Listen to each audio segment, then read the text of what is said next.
Hello, everybody. I am Zenith Rule, and welcome back to the Disney Debate, the greatest show in town. I am the ringleader, Zenith will rule, and I am joined by my circus acts. In this corner, we have the clown of the evening.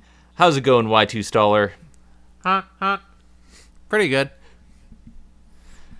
And in a trapeze high above the circus, we have Kat McBerry, the stunt coordinator, the person who doesn't realize that she's going to jump through a flaming hoop of doom. How's it going, Kat? Wait, what? I didn't agree to this. I want out. Where's my contract? I demand compensation for this. There is no contract, there is no money, there is only Zool and the fire pit. And the Ring of Fire. That's it, I quit. I quit. Bye-bye. You can't quit. I have your soul. Anyway, with all... How's it going, Kat? Well, you told me I was about to jump 50 feet in the air through a flaming ring of fire, so I'm a bit scared right now. Just tell me I can leave this room. You can leave this room. All you right, can leave this room. Thank you. But other than that, I'm fine. I'm fine. I'm about to talk about a monkey. And the circus. I like the circus.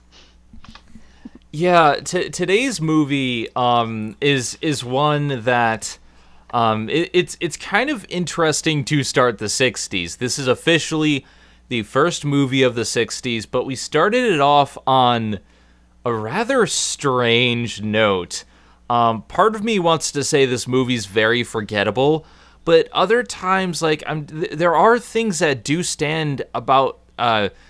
There are things that do stand out about this movie. However, the things that stand out aren't things that really should. A lot of really weird things happen at really weird times, and this is yet another victim of it definitely feels like it was structured as a book and not as a movie. And I bring this up a lot on the show because the way we view movies today, we have a very specific 3-act structure. You have the build-up. You usually have a falling action. You have something leading to a climax, and then the third act is the climax. And in most films, not all, but most films have this 3-act structure: rising action, falling action. It's been this way for a very long time for a reason, because it's engaging and it really keeps the pace of the movie going along. When you structure things in the form of a book, in the form of chapters, it really condenses the rising action and the falling action, so sometimes it really feels like everything's rushed. It can work in certain cases, such as the case of anime, where you see a lot of manga chapters are structured in a film way, where you have the rise in action, falling action, and the climax to end the chapter. But they're able to keep it going because they condense the ideas present into a certain format that way. And it can work. However, this is the 60s, and a lot of times it feels like there's not enough tension and things are resolved too quickly. And that's what happens when things are structured in the form of chapters and done badly. The movie we're talking about is unfortunately the latter of the two. It does not utilize it does not utilize any portion of the 3-act structure. It has way too many subplots, it has way too many chapters, and it's condensed into one big whole. And yet, there are big moments that do stand out. So, Kat, why don't you give us a brief summary of Toby Tyler and kind of what it's all about? Certainly. So Toby Tyler, or also known as 10 Weeks with a Circus, is your basic titular story about a boy running away to join the circus.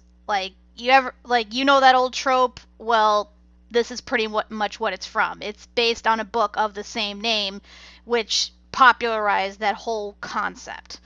Toby Tyler is an orphan boy who lives with his aunt and uncle, and the circus comes into town.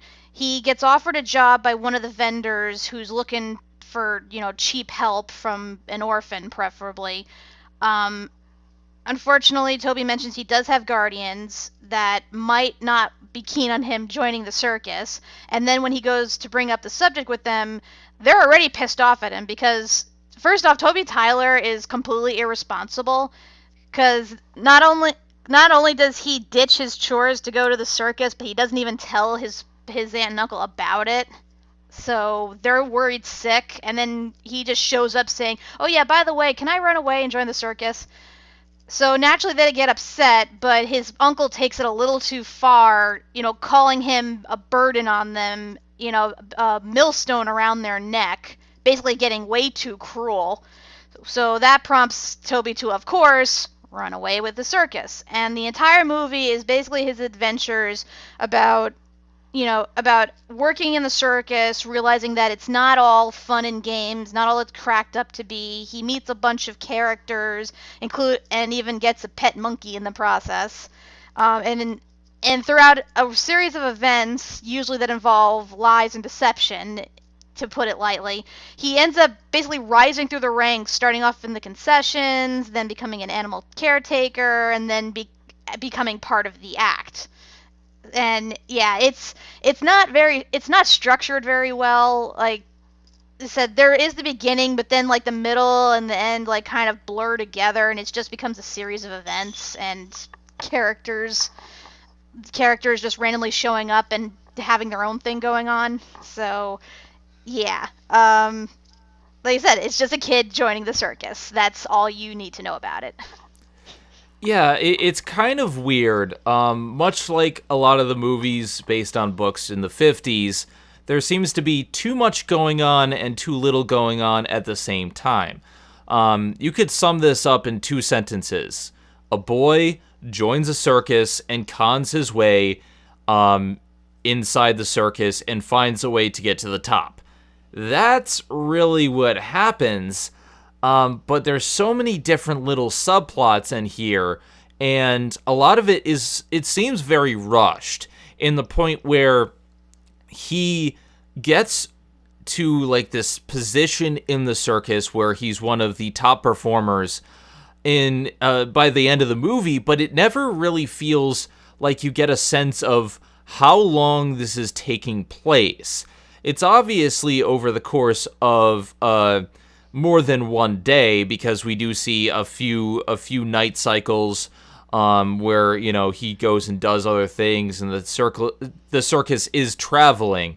So you do get a sense that time is passing, but we are never privy to how long he's been traveling with the circus. It could be a year for all we know, but what is presented to us does not show the passage of time with adequate amount of it really just doesn't give us an adequate description of how long he's been in the circus, and because of the runtime of the movie, it feels like he got to the top of the circus in no time at all. Given that the name of the second title of the film is 10 Weeks with a Circus, so he did this all within a span of 10 weeks. I mean, that's pretty impressive. It is impressive, but then again, what we're shown in the movie isn't very impressive, would you say? Yeah. I mean, it's kind of... it doesn't really describe the passage of time, really. It just kind of just goes from one scene to the next scene. And even the characters don't even mention, like, oh, it's been like a week or so, or it's been a couple days. Like, they don't even say that in the film. It's just, we just assume that there's a passage of time of some amount. Yeah, I think, personally, I think that's the biggest flaw for me, is how quickly it feels like time passes, how condensed everything is, And we do get to see some conflict that is really good, but, from the start to finish, I never really felt like a lot of his position in the circus was earned. I felt like it just kind of happened, and he's like, oh, we're doing this now. And that's, again, a hazard of adapting a movie from a book. And the way things were structured back then versus the way things are structured right now. It hasn't aged very well. But there are a lot of conflicts presented that are somewhat interesting. First of all, we get Harry Tupper is the man who runs concession at the circus, and he enticed him to join because he knows he can get a lot of money off this young boy and manipulate him into doing work for less than he should be, and then, take all his tips and be an ass. That pissed me off, like, so much. Like, the instant he brought up the suggestion, tips, they're those things that you share with your boss. Yeah, so you get a little more money. And I'm like, oh, you fuck. Because I used to work in the restaurant business, and just sharing tips with anybody is, you may as well give away half your paycheck. So yeah, as soon as that guy mentioned them, like, okay, this is the villain. That's the villain right here. I automatically hate him. I mean, yes, I could definitely sense that from the very beginning he had a villainous streak. The way the film portrays him, though, like, Harry Tupper is initially portrayed as this guy who's kind and wants to help him out, but then throughout the film he keeps flip-flopping. And it's never very clear until near the end which side is an act, because sometimes he tries to console him, sometimes he watches when the kid is doing a circus act and he seems concerned, but then he immediately goes and takes all his tips. I think what we needed here was more progression and more clear idea of, yes, he's a villain, but this is an act. And by the end of the film, you do get an idea that, yes, he is a villain. I mean, his parents somehow have been sending Toby letters, but all of the letters have been snatched by Harry Tupper, and in order to keep the kid in the circus to work for him and make all this money. And throughout the film, he's basically conning everyone out of money. So, like, Harry Tupper is just kind of a weird character in that, they don't present him outright as a villain when they should. Or if they were going to present him as a villain, at least, try to make it clearer that he is a con man. Like, they should make him more like the Flim Flam brothers from MLP. I kind of see him as the equivalent of a stranger enticing a kid with candy. Because that's, he acts nice just to, like, keep him around and, gain his favor and everything. But you can see underneath, he definitely has malicious intent. I keep thinking of that old guy from Family Guy. When he mentioned, like, oh, yeah, I'm an orphan. And he's like, an orphan, you say? You like popsicles? Oh, God. I also wish that he had some sort of comeuppance in the film, and kinda he does. Like, the thing is, they find out that he's been taking the tips and the letters, and the strong man of the group, who's taken a liking to Toby, basically confronts him and says, if you're gonna give back all the money you owe, and if you do this ever again, I'm gonna pop you one. But he never physically gets a comeuppance. Like, he doesn't go to jail. He doesn't get fired from the circus. He just continues doing his job. And I'm like, after everything that you've put Toby through, like, you're the one who enticed him into the circus to steal money from him and takes away letters, especially when the letters showcase that Toby's family were starting to get ill. Like, his grandparents, his grandfather in particular, is starting to get ill and doing all the stuff around the farm. And, a lot of that is very criminal. Tampering with the mail is a federal crime. He doesn't get any sort of reprimand or comeuppance aside from don't do this. Well, I mean, Ben does throw him into a pond, so I guess he gets that sort of comeuppance. But he does blackmail him, though. He does threaten to send him to the police unless he hands back all the money he took from him. So, I mean, and I think on top of that, because he originally had a contract with the circus master, to that the circus master would give him a big pay raise for letting him use Toby in the acrobatic act. So, but I think part of the thing was that he had to give back the money, and he had to give the money he earned from that to Toby, because it was rightfully his. So yes. So yeah, he doesn't get arrested. He still has his job, and he even has like another kid helper at the end, basically doing the same thing Toby was. But yeah, in terms of that, I don't think it was enough of a comeuppance, other than for him to just watch Toby basically gain all the success that he tried to mooch off of him. I think that was it. Agreed. Eric, what do you think of this? Yeah, it's weird how with Harry Tupper, like, he's kind of sort of the villain, but like, because we see him in the beginning, you know him trying to use Toby Tyler as his assistant, but then he does kind of go away after a while. Yeah, I mean, he's still part of it, you know, like him taking all his tips and whatnot, but like he kind of disappears for like most of the second act of the film, because then all of a sudden we see Toby Tyler establishing a relationship with Ben Cotter, and you know how he's like, oh, I don't like little boys, but then he starts to love him after a while, that kind of trope. But and then we have him with Mr. Stubbs, Toby establishing a relationship with Mr. Stubbs, and he's a cheeky little monkey, and we'll get to that.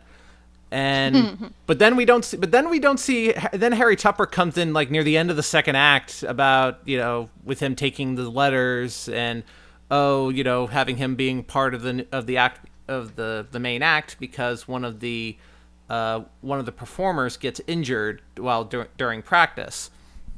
So that happens, but Tupper is a weird villain, and like he's there, but he's kind of like I said, he like disappears for like about a good third of the film, and then he comes back. It's like, oh yeah, I remember this guy. So that it kind of it's kind of like with a book, how it kind of like meanders from like one with like one character to the other. Like we spend time with Harry Tupper, then we spend time with Ben Cotter, and then we spend time with we didn't even mention this yet. We spending time with the clown, with Sam the clown. So it kind of just like goes in and it goes out, and it doesn't really have like not so much a going plot, except for the fact that Toby is going there to try to raise money so he can eventually use that money to help to get out of the circus, to help him go back home. It's a very odd structure, because like you said, there are plot points that appear and then are just forgotten, and I get that they want to introduce these characters, but they very, very slowly introduce this cast. Like, you have Tupper being the forefront for the first act, and then like we're introduced to the strongman, we're introduced to the clown, we're introduced to Mr. Stubbs the monkey, and slowly we get like a feel for them.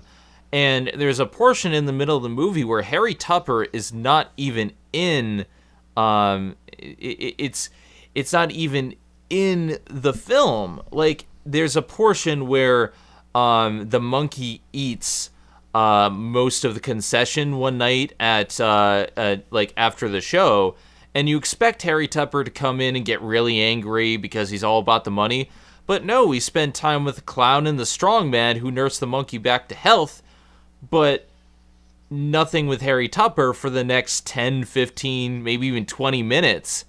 And when he comes back, nothing is said about this. It's like there's no consequences for these actions, and because Harry's been cut out of so much of this movie. Honestly, I think it's for the best because I feel like he would have interfered with a lot of Toby's interactions with the rest of the circus. Because, the guy brought the kid there just to work, not to socialize. And the fact that Ben pretty much scared him off for about a good chunk of the movie probably worked in the favor, because otherwise I don't think we would have gotten any, humanistic interaction between him and everybody else. Which, That is true. yeah. I can agree with that, although if he is supposed to be the main villain, I just would have liked to see him around a little bit more, not to interact with him, but just to, say, oh, I'm going to get that Toby, or something like that. But let's talk about these characters, because the plot is so simple.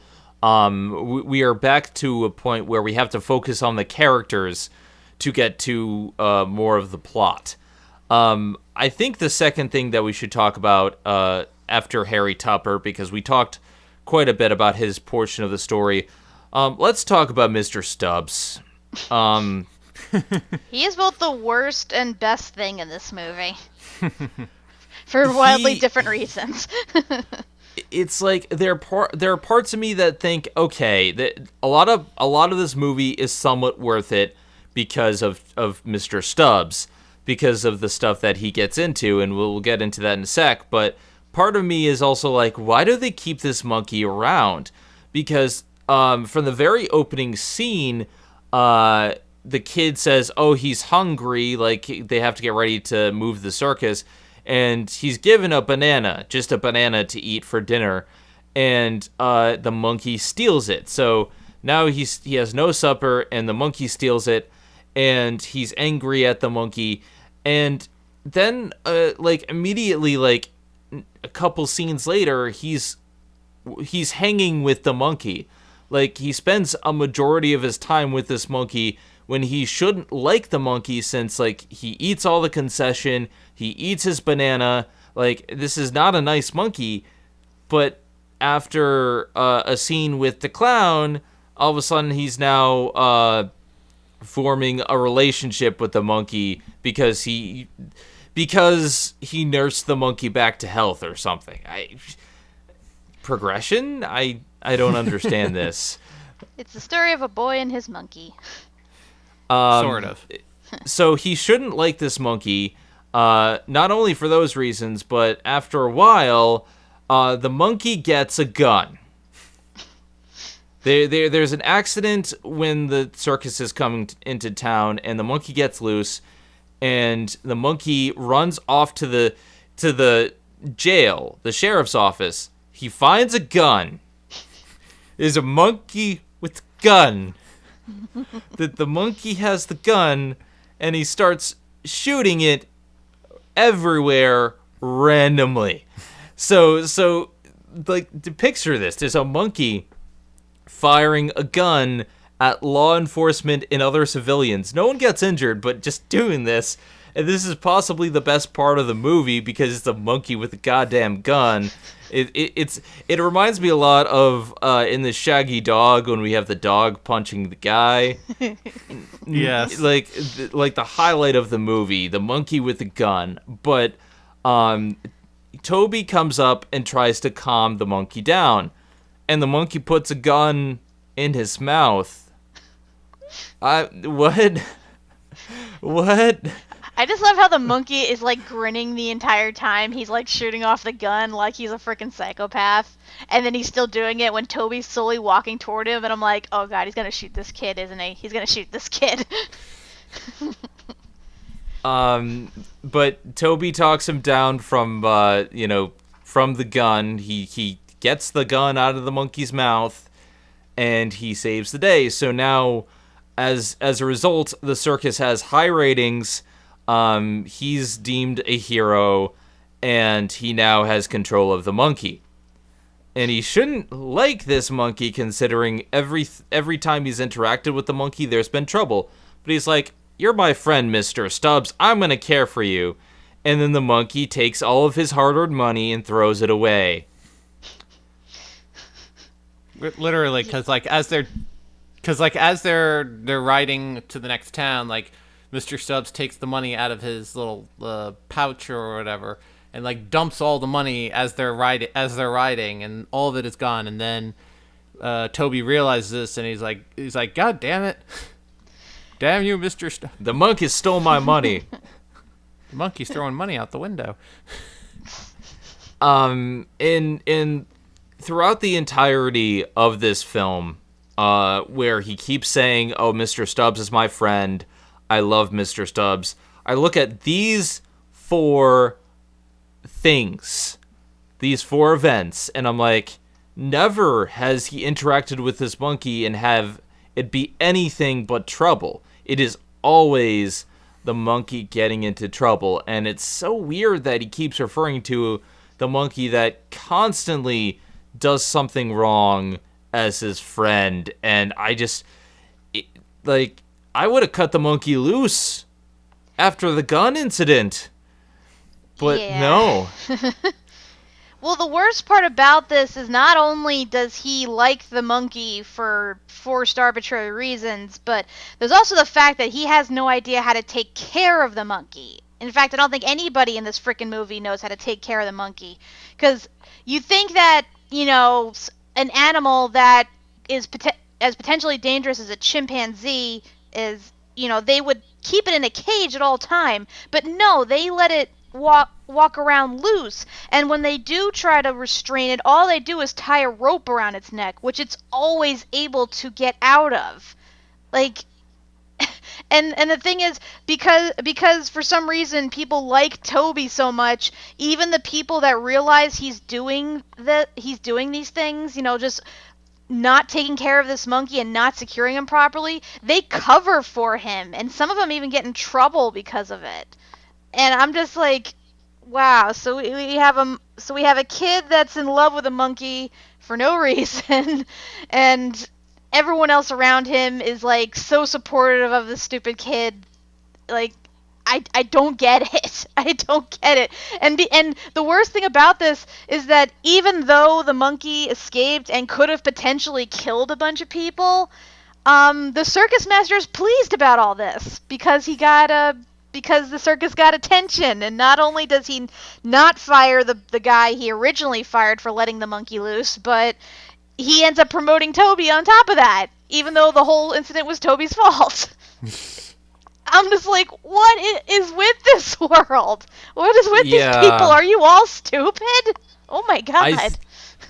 I think we should address this now, because we've been kind of skirting around it a little bit. Toby Tyler's a horrible character. He is.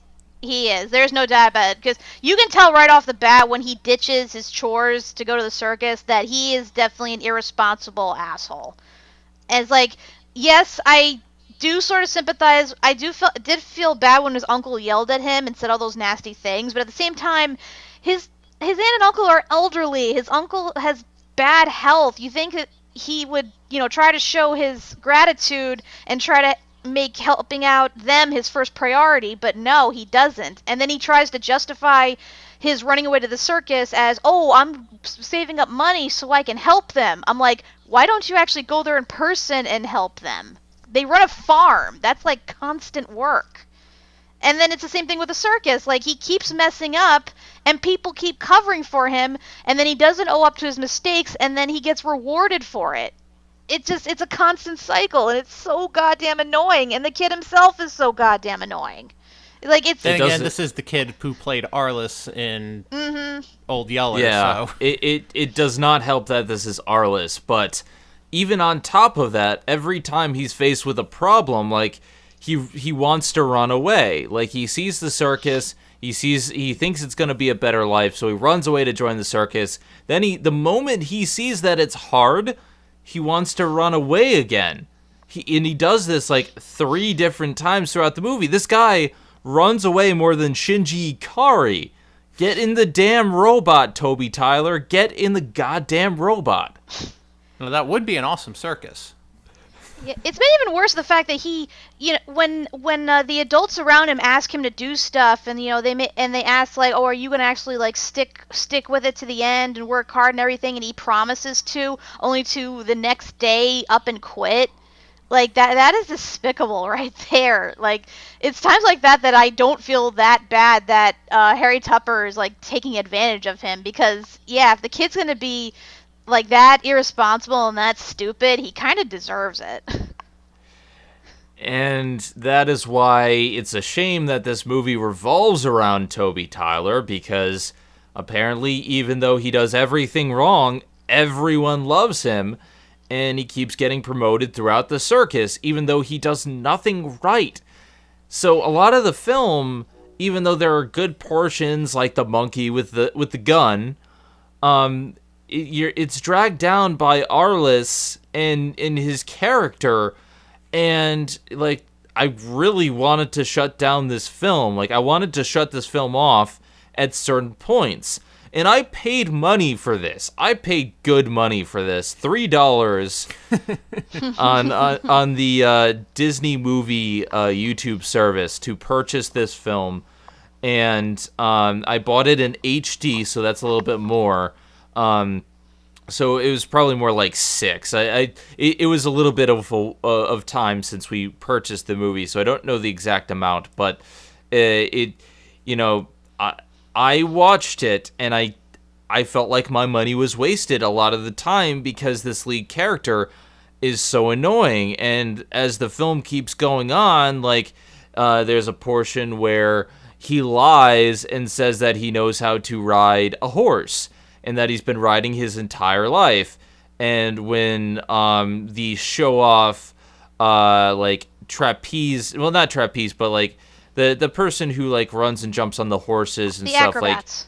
Like, the acrobats. That's what I was trying to say. When one of the acrobats hurts himself trying to show up Toby lies and says, oh, yeah, I've been riding my whole life. And so he has to go to the strong man to teach him how to ride. To be fair, it was partly the circus master's fault as well, because get this, they only have 2 acrobats apparently, like no backups, which to me for a circus is really weird. And so they because they need a kid, and Toby just happens to be pretty much the only other kid in the circus aside from the girl acrobat. They're just like, hey, do you know how to ride a horse? He's like, yeah, and they're like, good enough, get on the horse. It's like, they do a little more than ride, right? They stand up on the horse, they jump on the horse through hoops, they sit up on a chair on a horse. They do a lot of, balancing acts and other like feats of like flexibility and strength and stuff, and you expect this kid to learn it all in the span of 2 days? Like, you guys are dumb. They do whip him into shape though, but then again, they did it through a montage. Well, sort of course. Sort of. And that's and that really brings me back to my first initial point about time compression. How quickly he's able to ride this horse, because this is one of the final acts of the film, and in seemingly 5 minutes, he's able to somehow do this entire act, and we see him do it. And clearly they use wires, but he does it, and I'm just wondering, like, how much time has passed in between him starting to learn and ending to learn, because it really only takes up like 5 minutes of the movie. Yeah, even though like watching him ride that horse in circles felt like we were watching it for an hour. I know, it's one of those scenes, especially in movies in like the 50s and 60s, like kind of like how like in MST3K there's always these like pointless scenes of like a character going from place to place, and they have like this endless like travel shots where like you see the car driving down different stretches of highway, or like you see aerial shots of them the plane going over different scenic locations just to fill up time. That's pretty much what this was with the whole training thing. Like, it keeps cutting back to the same reactions of different people, and going back to the same like footage of Toby trying to train, and it's just there really to fill up time. And it's like, ugh, I'm like, it's one of those sequences. Yeah, they hadn't perfected the montage song by that point. No. And another thing that is annoying about the sequence, though, is that before it even starts, like, he keeps falling off the horse, and he's like, that's it, I'm done, I'm running away. Again? It's like, I still don't know how the strongman deals with him, because the strongman is actually a good character. He's one of the few characters in this movie that I liked. Him and the clown, I think, were two really cool characters. The strongman puts on a front and gets all tough, but when somebody is mistreating somebody else, he immediately jumps in to help them out. And so I really liked him. And the clown, who is played by, let's see, Gene Sheldon? Gene Sheldon, yes. He's really, really well acted. Like, he's one of the better characters in the film. He's funny, but he also, like, says a lot of words of wisdom, and he just tries to help everybody. He's a good guy, and I like both of these characters. It's just they take a backseat to Toby, and they're not really in enough of the film to really get a feel for how they are outside of their interactions with Toby. Like, I feel that the clown was a lot of fun, but we don't get to see him doing anything as a clown. I think they showed, like, one scene in, like, the first performance that Toby went to, but that was about it. Yeah. Like, other than that, they mostly show him out of makeup. I gotta say, though, like, to me, it was a little weird, like, because he has this quirk where he's always quoting, like, his great uncle or something, who I guess had a German accent, so he would slip into a German accent. But sometimes he would just be talking, and he slips into the German accent anyway. It's like, nothing wrong with it, I just thought it was really weird. It's just like, why not just make the character German? The guy clearly, like, has like a knack for the accent. Yeah, the accent was actually one of the more compelling parts, too, because he starts talking and he says things in the accent, and I'm like, that actually starts to make it more engaging. I kind of wish other characters had more accents, because that way we get a feel for, like, maybe a more diverse circus. Like, what if the strongman had, like, a Russian accent or something like that, or something like that? We don't.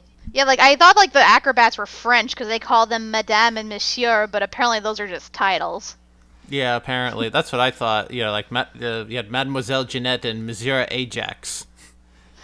Which is, I kept, throughout the film, I kept calling him Francis. Where is Francis? Where is Francis? Seriously, he got where the is name from the soap. Apparently he ran off and joined the circus. Seriously, where is Francis? No, I kid you not. After the kid hurts himself, we never see him again after that. Did he die? No, he broke his legs. He went the way of... he did a backflip off the horse and he landed and, like, I'm surprised his, like, I'm surprised his, like, knees didn't explode. The circus realized he was useless, so he went the way of Old Yeller. Knowing how they did things back in the day, I mean, he could have got an infection just from a broken leg and died. So, yeah. We don't see him ever again. We don't talk about Monsieur Ajax. We don't talk about him. And I like how they just, like, immediately start billing Toby as Monsieur Toby. I'm like, he's not French. He's not good.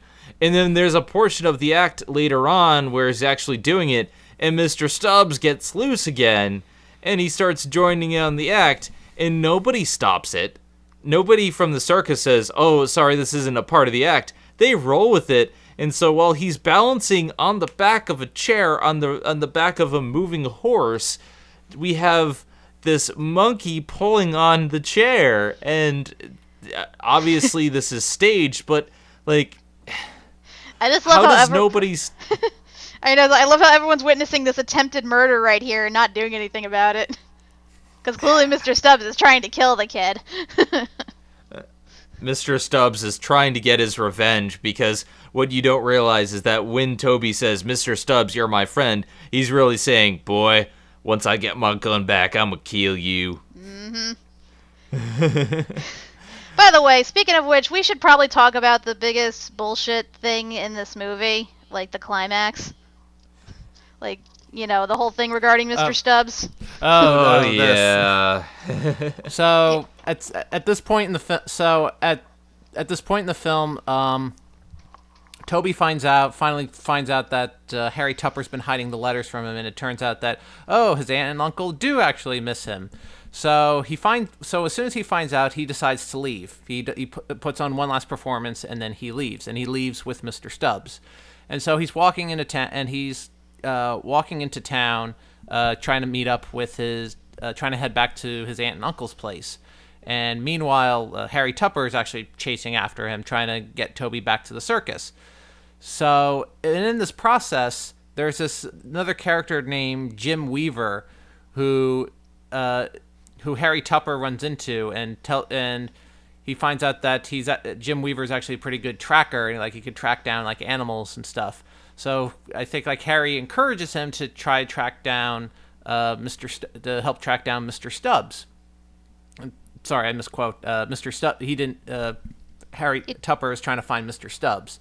So he's trying to. So he gets Jim to go in to try to track him down, and as he's tracking him down, he finds him, and so Jim Weaver sends his dog out after him. The dog chases Mr. Stubbs up a tree, and then but Jim Weaver he doesn't know that it's Mr.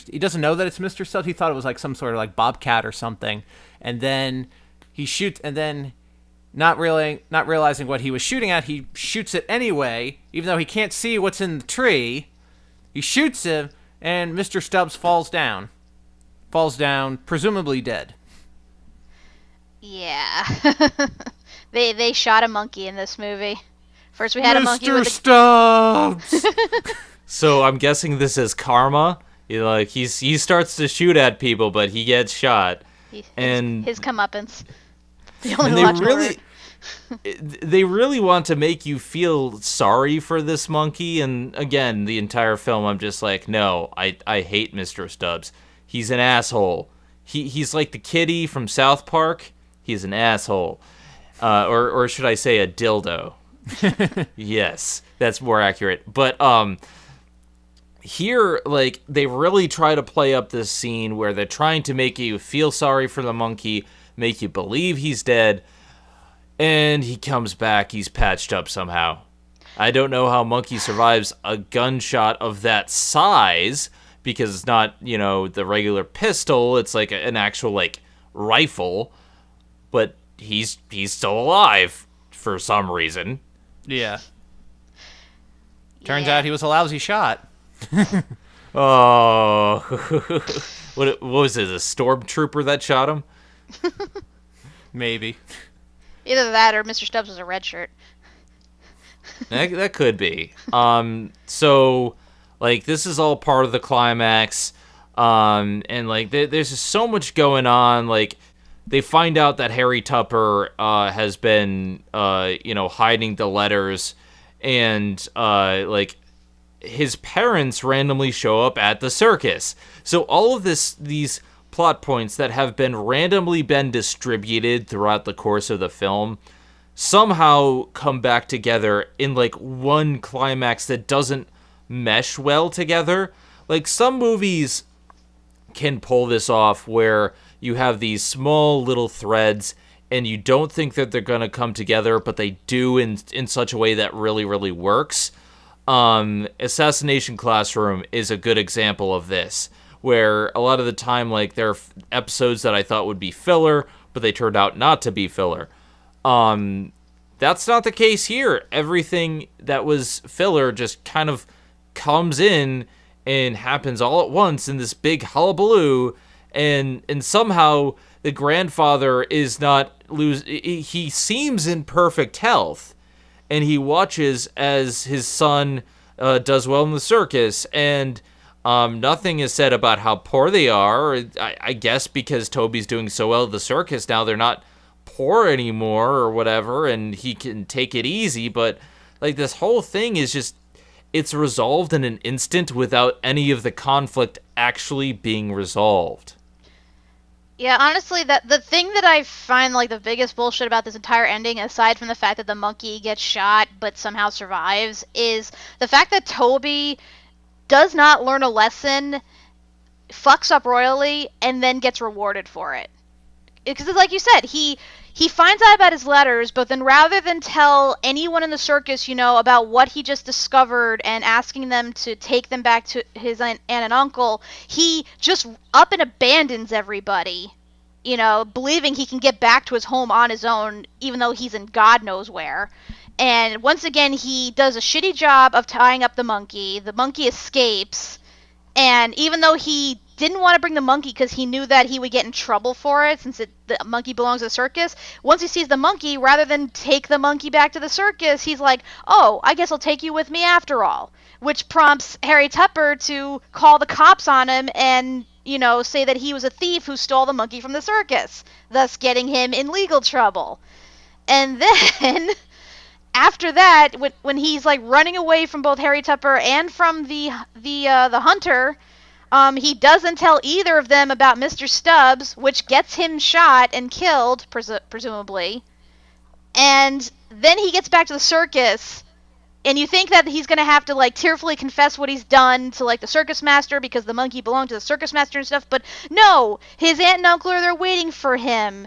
He didn't have to leave the circus after all, and there's like this big happy tearful reunion, and for some reason they let him stay in the circus, and Mr. Stubbs survives, and the circus master's not pissed off at all that the monkey got shot, and it's a big happily ever after all around, and it's like, oh my god, this ending sucks. This is all bullshit. And what's even what I think is even worse is we never know how the parental figures are able to find the circus to send the letters, or how they're able to locate the circus where he is. There's so many questions raised by this film, especially at the ending, and I'm just like, okay, this is bullshit. I want my money back. It was worth it for the monkey in the gun, but that was only like 5% of the film. That was one scene. Oh god. To quote Riley, "Boo! That movie sucked. I want my money back." I'm sorry that I spent money on this movie. There was no other way to get it. I tried. I sucked it up. I gave Disney my money, and yeah, I at least lucked out and found it at the library. But... yeah, really. I don't want to see this ever again. I don't either. Like, you don't once have was to enough. now. Okay. So let's get into our final thoughts, because I mean, I'm surprised we've been able to fill this much time, because there's surprisingly little that happens in the film. But anyway, I'll just start us off, because for the most part, I don't think this movie is worth your time. Go watch The Shaggy Dog. The first one, not the remake. Watch The Shaggy Dog and The Shaggy DA. It has great moments, and you don't have to slog through a film as bad as this. Like, this has a monkey with a gun firing at people, but I'm sorry, Arliss, you're 3 for 4. 3 for 4 with this actor, guys. Like, aside from the Shaggy DA, he has not turned in a great performance in any other film. Yeah, it's a shame, too, because the kid's not necessarily a bad actor. Like, he does emote pretty well in certain scenes. It's just, he's given, like, the worst material to work with. Like, I feel bad for the kid, honestly, and I do hope if he does appear in future films, we do get to see better of him. Let us hope, because from what I understand, he does come back. But that's Disney reusing their actors, and, that's pretty common. With that being said, yeah, my final thoughts are skip it. This is a definite skip. Don't even rent it. Don't buy it. Don't waste your time on this. You can look up the scene of the monkey with a gun. That's all I'll say. Anyway, Kat, what are your final thoughts? I agree with you. This movie is not worth the time of day. I mean, yeah, it like if anyone wants to like ever like see where the whole boy runs away to join the circus thing started, you can direct them to this, but they don't necessarily have to watch it. I mean, it's pretty much an uneventful film. Like aside from like I said with the monkey with the gun, it's just a kid joins the circus, and honestly, given how unpopular the circus is nowadays, it's like pretty much irrelevant by this point. So who really cares? It just, but it as a movie, I mean, I wouldn't say it's completely like badly made. I mean, it's well shot, it's colorful. A lot of the actors actually do put in a decent job. They do a good job with the animals, with the acrobatic stunts and everything. It's pretty impressive, but like I said, from a storytelling aspect, it's boring and it's a slog, and the main character is just so goddamn annoying and irresponsible. It's so frustrating, and the Mr. Stubbs, like I said, while he's amusing to watch in all of his antics, like watching this reminded me of watching So Dear to My Heart and watching the Black Lamb basically cause trouble and destruction wherever he went, or watching Savage Sam basically bite everyone he comes into contact with. It's like I hate animal characters like that. Like just because it's an animal doesn't mean it's automatically endearing. You need to have a well-written animal character, believe it or not. So, yeah, I don't like this film. It's entirely skippable. Just I can see why this has pretty much been lost to the passage of time. So yeah, just frickin' skip it. And Master Eric, what is your final thoughts? I mean, I agree with everything both of you two said. I mean, it's pretty skippable. There's nothing really too much with it. I mean, me and Doug, when we watched it, like, we ended up riffing it most of the time. And it was funny because when we got to the scene with the monkey with the gun, Doug, for some reason, we both decided to turn him into a 1940s gangster, and we just gave him like a Mugsy accent where it's like yeah, see? We just kept doing that throughout the entire film. Is this a sequel to the Shaggy DA? We have the Bugsy in that one. we have the because he was holding the gun and he was like taking everybody hostage. It just felt appropriate. He said it felt appropriate at the time. I have a buddy back in the big city. See, he's a pug with a mug, and he's running the business down there. But I'm the monkey who knows how to run things down here. See. This is headcanon now. This is the unofficial sequel to the Shaggy DA. It's like a spin-off. Oh God. Yeah, about the monkey. Holt being a gangster holding up people hostage. He's like, Mr. Stubbs, you're alive. Like, you never take me alive, see?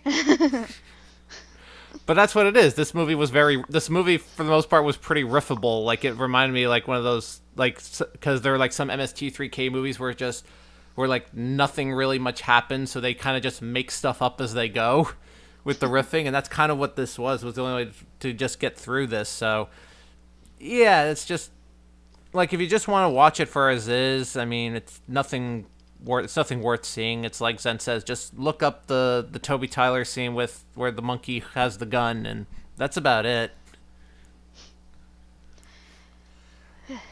Well, we have started the 60s with a bang, but not in the way that we wanted. Next time we're going to be watching a film called Kidnapped. It apparently is one of the more widely remembered films, but it's not considered a classic because I haven't heard of this until recently, but apparently they were actually airing this on Disney Channel at some point recently. I don't know. They were talking about that in the Disney debate chat, and I don't know too much because while I do get Disney XD, it's on demand, so I don't really get to see a lot of these shows. But I'm looking forward to see if this is better than the last film, and then we're gonna have to get together after I get back from WeddingCon 2017 because we have a lot of movies to plan to see what's next, because we have finished the schedule up to the point where I had set it. So, guys, next time, Kidnapped, and then we're going to release the next batch of scheduled projects coming up. With that being said, I am Zenith will rule. I'm Kat McBerry. I'm Eric Y2 Staller. And just remember, when your monkey is a gangster, do not keep it around. It's just going to get away and steal all your money and give it to his family. That's really what he was doing. He was just giving his money to his family. And shooting people. Yeah, see? To TTFN, ta-ta for now. Yeah. This is a hold-up, see? Yeah. Hey, this is Megami33. Thank you for watching Zenith Will Review. Don't forget to like, comment, and subscribe for more awesome videos. If you like what you see, check out the Patreon page at patreon.com/ZenithWillReview. Just remember, if there's a monkey around, watch out because it may grab your gun, so hide your guns. The Toby Tyler is really a movie about how guns in any hands are bad.